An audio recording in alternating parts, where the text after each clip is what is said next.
leedahay farxad gaar ah farxadda gaarka ah waxay tahay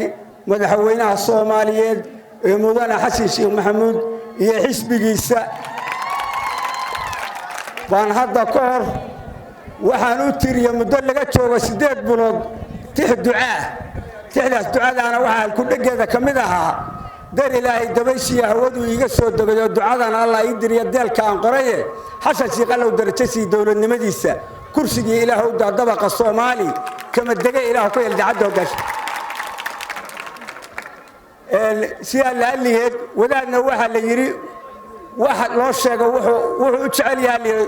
ducada tuftaada waa la aqbalay marka waxa ilaa ya caawiyo habeenka aan gabayga tigseenta ka dhaxlana dawladdu mid ka kala waa ka qurux badan tahay caawana waxaan hor taaganahay xafladeedii koobaad ugu quruxda badnayd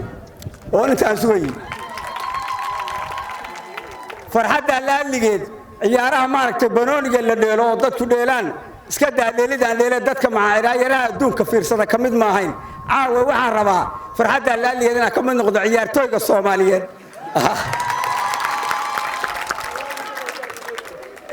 waxa weeye ciyaartooygu badanaaba goolka wuxuu ka dhalshaa lugta midigta ah boqolkiiba ninba wuxuu ka dhaliyaa lugta bidixda ah marka waxaan leeyahay mudane Xasan Sheekh Maxamuud iyo xisbigiisu waxay goolkii ka dhaliyeen bidixda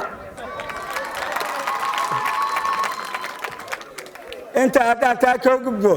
dawladda cadaatay iyo bulshada wada codaynaysa xisbigii cadaalada nafta loola cararaaye GSB caruriya kabiir caawa lagu saxi bandiiradayna caan bay ku tahay calanka Soomaali bandiiradayna caan bay ku tahay calanka Soomaali uqdad iyo uqbu ku fadhiyaa caliga diidaya cambaar iyo wuxuu kala tagaa eeban soo noqonay ana ciilka aan qabo kuwaas cad uma reeben calaamadaha muuqda iyo markaan cimiladii fiirshay nabad baa carfaysay Allah maanta noo calaf wassalaamu calaykum wa rahmatullahi wa barakatuh